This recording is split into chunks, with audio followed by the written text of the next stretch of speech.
ব্রেকআপের ৫ বছর পর নিজের প্রাক্তনকে নিজেরই সৎ বোনের সাথে ঘনিষ্ঠ হয়ে চুমু খেতে দেখে থমকে গেল চন্দ্রা। তার পাঁজরা থেমে গেল আপনা আপনি। মুখে হাত চেপে তড়িঘড়ি করে সে দরজার সামনে থেকে সরে এলো। ছুটে এলো বাড়ির বাহিরে বাগানে। হাঁ করে বারবার শ্বাস টানল চন্দ্রা। কিছুতেই নিজের চোখকে বিশ্বাস হচ্ছে না চন্দ্রার। মাথা ঘুরছে অনবরত। ঢকঢক করে এক গ্লাস পানি খেয়ে শান্ত হলো সে। সোহা চন্দ্রের সৎ বোন। তার বিয়ের উপলক্ষে দীর্ঘদিন পর গার্লস হোস্টেল থেকে আজ বাড়ি ফিরছে সে। সোহার বিয়ে আগামীকাল। আজ সবাই গিয়েছে হল বুক করতে। বাড়িতে কেউ নেই। গেটের একটা চাবি চন্দ্রার কাছে আছে বলে কাউকে কিছু না জানিয়ে সে বাড়ি ফিরেছে। কিন্তু ফেরার পর এরকম একটা দৃশ্য সে দেখতে পাবে ভাবেনি মোটেই। গা রিরি করে উঠল চন্দ্রার। যেভাবে যে পথে ফিরেছিল নিজ ঘরে, ঠিক সেই পথ দিয়ে চন্দ্রা হোস্টেলে ফিরে যেতে চাইল। ভুলে যেতে চাইল সৎ বোনের বিয়ের নিমন্ত্রণের কথা। চোখ বেয়ে অজরে পানি গড়ালো চন্দ্রার। যেতে যেতে প্রাণপ্রিয় বন্ধু পূবাকে কল করল সে। পূবাই এখন তাকে বোঝাতে পারবে, সামলাতে পারবে। চন্দ্রা বুঝতে পেরেছে তার প্রাক্তন ইমাদের সাথেই সোহার বিয়ে ঠিক হয়েছে। তাই তো বাড়িতে কেউ না থাকায় দুজন বিয়ের আগের রাতে ঘনিষ্ঠ হবার ইচ্ছেতে মজেছে। চন্দ্রা কল করল পূবাকে। পূবা তার ছোট বেলার বন্ধু। পূবার পড়াশোনা শেষ হলেও তাকে পড়াশোনার সুবাদে গার্লস হোস্টেলে থাকতে হয়। তবুও পূবার সাথে তার বন্ধুত্ব টিকে আছে। এই দুঃসময় একমাত্র ভরসা পূবা। আপু, ওই দাদুটা আমার বুকে হাত দিয়েছে দেখো, লাল হয়ে গেছে না? চঞ্চলা রমণীর উৎসাহ মিলিয়ে গেল ৫ বছরের একটি ছোট মেয়ের মলিন কথায়। পূবা চমকে উঠল। পাশে ফিরে মেয়েটির দিকে তাকাতেই দেখল মেয়েটি তার পক্ষ উঁচু করে ধরেছে উপরের দিকে। বাচ্চাটার বুকের কাছটায় স্পষ্ট আঙুলের ছাপ পড়ছে। স্পষ্টকতার স্থানটা লাল হয়ে গেছে। পূবার রাগে গা জ্বলে উঠল। টেবিলে থাকা কাঁটা চামচ আর ফল কাটার ছুরিটা হাতে তুলে নিয়ে বলল, কে করছে? তাকে দেখলে চিনবে? মেয়েটি মাথা উপর নিচে নেড়ে বলল, চিনব।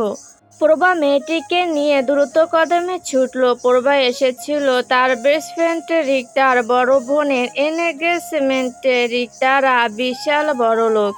এনগেজমেন্টের চমৎকার আয়োজন করেছে ওরা। রিক্তার বোন অনামিকা আপুর আংটি বদল হবার পর অতিথিদের সবাইকে খেতে বসানো হয়েছে।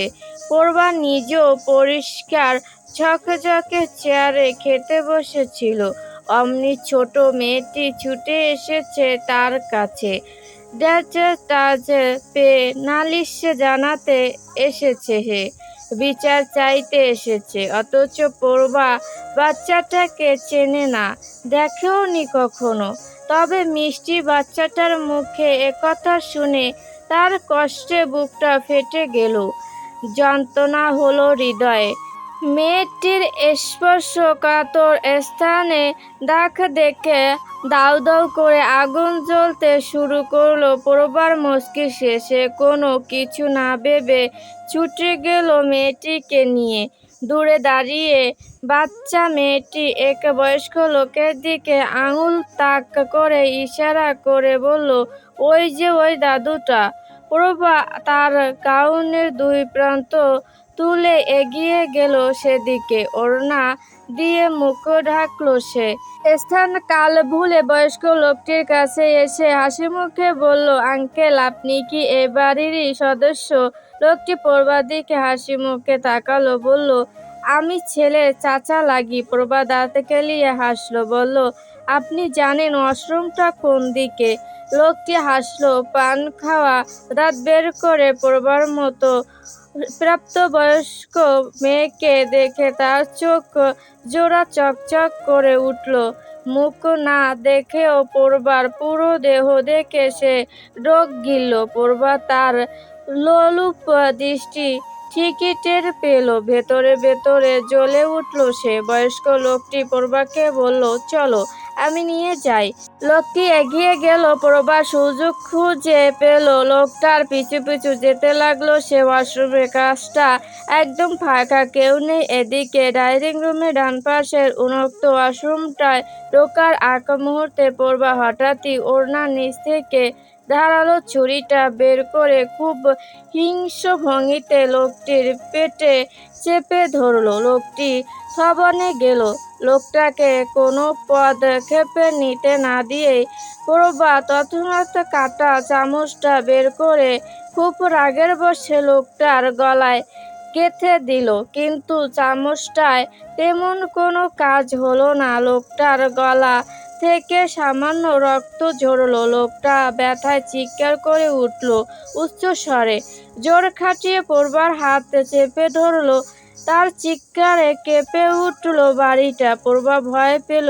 লোকটাকে ধাক্কা দিল সে। আচমকা ছুরির ধারালো পাশ লোকটার বাহুতে ঠেকিয়ে একটা টান দিল প্রভা। লোকটার বাহু কেটে গেল বেশ। সঙ্গে সঙ্গে লোকটির চামড়া ছিঁড়ে রক্ত গড়াতে লাগলো। লোকটি কোকিয়ে উঠল, আরো জোরে চিৎকার করে উঠল। বাড়ির মানুষগুলোর ছুটে আসার শব্দ পেয়ে প্রভা উল্টো পথে ঘুরে সিঁড়ি বেয়ে উপরে উঠে গেল। কোনো কুল কিনারা না পেয়ে সিঁড়ির কাছে একটি ঘরের ভেতর চট করে ঢুকে পড়ল সে। ঘরে ঢুকেই দরজার ছিটকিনি আটকে ঘন ঘন শ্বাস নিল প্রভা। আচমকা পেছন থেকে একটি লম্বাটে দানবী লোক প্রভার ওড়না চেপে ধরল। ভয়ে দিশেহারা হয়ে উঠল প্রভা। কিছু বলতে উদ্যোগ হতেই ছেলেটা প্রভার মুখ চেপে ধরল। সে প্রভাকে চোর বলেই মনে করল। প্রচণ্ড রুট করা কণ্ঠে ধমকে বলল, এই মেয়ে, তুমি আমার ঘরে কি করো? চুরি করতে এসেছো? ওদিকে বাড়ির মানুষের চিৎকার চেঁচামেচি শুরু হয়ে গেছে। একটি লাল রঙের গাউন পরা মেয়ে ছেলের চাচার গলায় কাটা চামচ ঢুকিয়ে দিয়েছে, ছুরি দিয়ে হাত কেটে দিয়েছে। এ নিয়ে ব্যাপক আলোচনা চলছে। সাথে লোকটা চিৎকারের জন্য সবাই মরিয়া হয়ে উঠছে। প্রভা যা করেছে সবটা রাগের বশে। রাগ এখনো কমেনি তার। সামনের লোকটির কড়া কণ্ঠে সে আরো রেগে উঠল। লোকটির হাত থেকে রক্ষা পাওয়ার জন্য পায়ের হিল দিয়ে লোকটার পায়ের উপর পা চেপে ধরল প্রভা। পায়ে হিলের চৌকা অংশের প্রবল চাপ খেয়ে লোকটির হাত ঘষে পড়ল প্রভার গাল থেকে। ব্যথায় মৃদু শব্দ করল। সুযোগ বুঝে দরজার ছিটকিনি খুলতে নিলে ছেলেটি প্রভার হাত চেপে ধরল। এক টানে ধাক্কা মেরে প্রভাকে ফেলে দিল মেঝেতে। হুঙ্কার ছেড়ে বলল, তোমার সাহস কি করে হয় আমাকে আঘাত করার? কে তুমি? প্রভা নিবু নিবু চোখে তাকালো। তার কোমর বোধহয় ভেঙে গেছে। ভয়ে জড়তায় সে হাঁপিয়ে বলে, আমি রিক্তার বেস্ট ফ্রেন্ড। তো আমার ঘরে কি? আমাকে কিছুক্ষণের জন্য আশ্রয় দিন প্লিজ। আমি একটা লোককে মেরে এখানে এসে লুকিয়েছি। ফাইয়াজ হতভম্ব হয়ে তাকালো মেয়েটির পানে।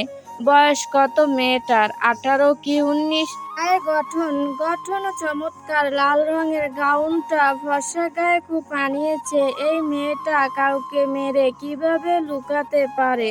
ধমকে উঠে ফাইয়াজ বলে, কাকে মেরেছো? অনামিকা আপুর হবু বরের চাচাকে। বলেই প্রভা থমথ খেয়ে তাকালো সুদর্শন লোকটির দিকে। সামনের লোকটি খুবই লম্বা। লোকটির পরনে সাদা শার্ট আর কালো প্যান্ট, দেখতে একদম বিদেশিদের মতো। প্রভার মস্তিষ্ক হঠাৎই জানান দিল, ইনি রিক্তার বড় ভাই ফায়াজ ইনান, যার কথা প্রায় রিক্তা বলে থাকে, অনামিকা আপুর বিয়ে উপলক্ষে তার আসার কথা ছিল। Are you mad, how did you do this? Prabha আত্মবিশ্বাসী উর্বর কণ্ঠে বলে, বেশ করেছি, আরও করব। ওই লোকটা একটা ছোট বাচ্চা মেয়েকে মলেজ করার চেষ্টা করেছে। ফায়াজ থমকে গেল, রাগ নিভে গেল। অসহা অবিশ্বাস্য সুরে জিজ্ঞেস করলো, কি বললে? বিশ্বাস না হলে আপনি নিচে যান, গিয়ে দেখুন বাচ্চাটা নীল রঙের ফ্রক পরেছে। আপনি গিয়ে জিজ্ঞেস করুন ওকে, ওর বুকে। বলতে গিয়ে দম আটকে এলো প্রবার, ভেতরটা ভেঙে গুড়িয়ে গেল। ফায়াজ আর কোনো কথা না শুনে দরজা খুলে হন্তদন্ত হয়ে বেরিয়ে গেল ঘর থেকে। আদিতার মুখটা ভেসে উঠল চোখের সামনে। একটু আগেই তার কাজিন আদিতার সাথে দেখা হয়েছিল ফায়াজের। সেও তো নীল রঙের ফ্রক পরেছিল। ফায়াজ ছুটে গেল নিচে। সবাই বয়স্ক লোকটিকে ঘিরে বসে আছে। অনামিকার হবু স্বামী চিন্তায় অস্থির হয়ে আছে, রেগে আগুন হয়ে আছে ছেলেপক্ষর লোক। লাল রঙের গাউন পরা মেয়েটিকে খুঁজছে ওরা। এত ভিড়ে ফায়াজ আদিতাকে খুঁজল, দেখলো দেয়ালের আড়ালে আদিতা লুকিয়ে হাসছে মিটি। ফায়াজ দ্রুত পায়ে এগিয়ে এসে আদিতার সামনে দাঁড়ালো। আদিতা ফায়াজকে দেখে এলো, গাল হেসে বলল, বেশ করেছে, মেরেছে জানো ভাইয়া, ওই দাদু আমার বুকে হাত দিয়েছে দেখো। দেখলে বলেই ছোট আদিতা ফের ফ্রক তুলল। ফায়াজ রাগে হুঁশ হারালো। ভিড় ঠেলে ছুটে গিয়ে বয়স্ক লোকের মুখে ঘুষি বসালো। ঘটনার আশঙ্কায় সবাই হতভম্বিত হয়ে তাকিয়ে রইল। ফায়াজ হুঙ্কার ছেড়ে বলল, এই বিয়ে হবে না। মাদারবোর্ড আমার বোনের বুকে নোংরা হাত বুলিয়েছে। আমি ফায়াজ ইনান, ওকে আমি জিন্দা পুঁতে ফেলবো। প্রবার বাবা মা নেই। প্রবার যখন 3 বছর বয়স তখনই বাবাকে সড়ক দুর্ঘটনায় হারিয়েছে। মাকে মাত্র কিছু বছর কাছে পেয়েছে প্রভা। 15 বছর বয়সে সে তার মাকে হারিয়েছে ব্রেন টিউমারে। প্রভার পুরো নাম অনুপ্রভা তালুকদার। সবাই তাকে প্রভা বলে ডাকে। মেয়েটার মা বাবা নেই, তবুও সবসময় হাসি খুশি থাকে। তাকে খুব একটা দুঃখ পেতে দেখা যায় না। প্রভার মামা আশরাফুল আহমেদের মাঝারি জুতোর দোকান আছে, 2 মার্কেট। সংসারে অভাব অনটন তেমন নেই। প্রভার মা মারা যাওয়ার পর আশরাফুল তার বোনের মেয়েকে নিজের ঘরে জায়গা দিয়েছেন। কখনো বুঝতে দেননি প্রভা আশিতা সবসময় মেয়ের মতো ভালোবেসেছে এসেছে প্রভাকে। মামা মামির স্নেহ ভালোবাসা পেয়ে মেয়েটা হয়েছে ছটফটে আহমদি নাটুকে।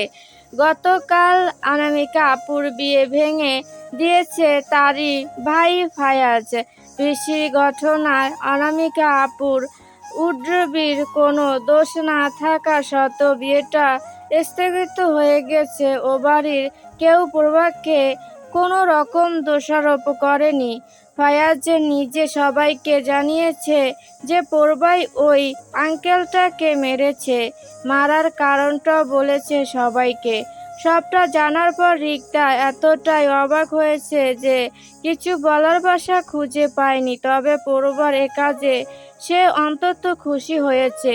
ফায়াজ প্রভাকে বাড়িতে পৌঁছে দেওয়ার আদেশ দিয়ে নিজে পুলিশকে কল করে বুড়ো লোকটাকে জেলে ঢুকিয়েছে। আর বিয়েবাড়ির পরিবেশ হয়ে উঠেছে বিষণ্ণ। প্রভাদের বাড়ির চারপাশে ইটের দেয়াল দিয়ে ঘেরাও করা। ঘরের দরজার সামনে ইটের রাস্তা। সেই রাস্তার দুপাশে স্বল্প জায়গা লাউ শাক, লাল শাক, মূলা শাক সহ বিভিন্ন সবজি আবাদ করা হয়েছে। বাড়িটা খুবই সুন্দর। বাড়ির বাহিরের আবাদি জমি পার হলেই প্রধান দরজা। প্রভার উচ্চতা 5 ফুট 3 ইঞ্চি। দেয়াল দেওয়া হয়েছে 5 ফুট 5 ইঞ্চি, তবুও মেয়ে দেয়াল টপকে পালায়। ঘুম থেকে উঠেই প্রভা উকি দেয় পাশের বাড়ির রিমা আন্টির বাড়ির দিকে। রিমা আন্টি প্রভাদের প্রতিবেশী। তার একটি কুকুর আছে। কুকুরটির নাম জাকানাকা। এই জাকানাকা নামটা দিয়েছে প্রভা। সমস্যা হলো কুকুরটির মালিককে রিমা আন্টি বড্ড অহংকারী মহিলা। অন্তত এলাকায় অমন সুন্দর বাদামি বড় ঘন লোম বিশিষ্ট বিদেশি কুকুর কেবল তারই আছে। এই কুকুরকে নিয়ে তার অহংকারের শেষ নেই। প্রভা রোজ কুকুরটাকে কাছে ডেকে আদর করে। গত রাতে জমিয়ে রাখা হাড্ডি কাটা খেতে দেয়। তার সাথে কুকুরটির বড় ভাব হয়েছে, আর এটি সহ্য করতে পারে না রিমা আন্টি। এই জাকানাকা, এদিকে আয়। কুকুরটি লেজ দুলিয়ে এগিয়ে আসে। জাকানাকার শরীরে পারফিউমের ঘ্রাণ। রিমা আন্টি রোজ দুবেলা নিজের শরীরের পাশাপাশি জাকানাকাকে পারফিউম দেয়। একদম পরিষ্কার পরিচ্ছন্ন করে রাখে কুকুরটিকে। তাই তো জাকানাকাকে দেখলেই আদর করতে মন চায় প্রভার। রিমা আন্টি কি করেছে রে? জাকানাকা ঘুরে ঘুরে লেজে নাড়ায়। বোবা প্রাণীর ভাষা বুঝে নেয় প্রভা। বলে, ফোনে গেম খেলছে। তুই রাতে কি দিয়ে খেয়েছিস? বোবা প্রাণীটি উত্তর দিতে পারে না, খেউ খেউ করে উঠে। প্রভা হেসে বলে, বাহ, রোজ মাংস খাচ্ছিস? দেয়াল টপকে আয় তো, খেলবো একসাথে। কুকুরটি আসে না, ভয়ে গুটিয়ে যায়। প্রভা ধমক দেয়, ফিসফিসিয়ে বলে, আংটি ব্যস্ত আছে, এ সুযোগে চলে আয়। জাকানাকা দেয়াল টপকানোর জন্য লাফ দিতেই পুরুষালী প্রকট চিৎকার শোনা যায়। চিৎকারটি রিমা আন্টির গুণধর ছেলে রুদ্র ইমতিয়াজের। সে জাকানাকাকে লাফাতে দেখে ধমকে বলে, লিউ, ফিরে আয়। ওদিকে তোর কি কাজ? প্রভা বেঞ্চি কেটে বলে, দেখছেন না ও আমার কাছে আসতে চাইছে? রুদ্র ট্রাউজারের পকেটে দুহাতে গুজে বলে, ওদিকে যাওয়া যাবে না। তুমি লিওকে ধরেছ নাকি? হাত স্যানিটাইজ করেছে। প্রভার প্রচণ্ড ইগোতে লাগে কথাখানা। সে না ভেবেই বলে বসে, না ভাইয়া, আমি সবে ওয়াশরুম থেকে এসেছি। নাক কুঁচকে ফেলে রুদ্র দ্রুত মন্তর পায়ে দেয়ালের কাছে এসে লিওর গলার বেল্ট ধরে টানে। ধমকে বলে, এই মেয়ের আশেপাশে তোকে যেন না দেখি লিউ। এই মেয়ের চেয়ে তুই বেশি পরিষ্কার। প্রভা রেগে যায় খুব। বলে, দেখুন, অহংকার পতনের মূল। এত অহংকার করবেন না। রুদ্র হেসে বলে, অহংকার করার মতো কিছু তো আমাদের আছে। তোমাদের দেখো, অহংকার করার মতো বিশেষ গুণও তোমার মাঝে নেই। কথাটা খুব গায়ে লাগে প্রভার। গট গট করে রেগে মেগে ঘরে ফিরে আসে সে।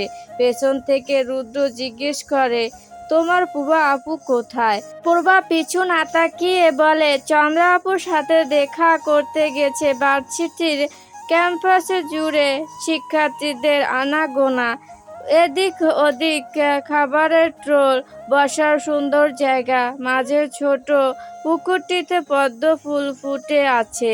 দেখলে প্রাণটা জুড়িয়ে আসে প্রভার। বেঞ্চে বসে থাকতে থাকতে সে বিরক্ত হয় ভারী। রিক্ত বলল, আজ কলেজে আসবে, অথচ ক্লাস শুরু হয়েছে 2 মিনিট হয়ে গেছে, এখনো মেয়েটা আসছে না।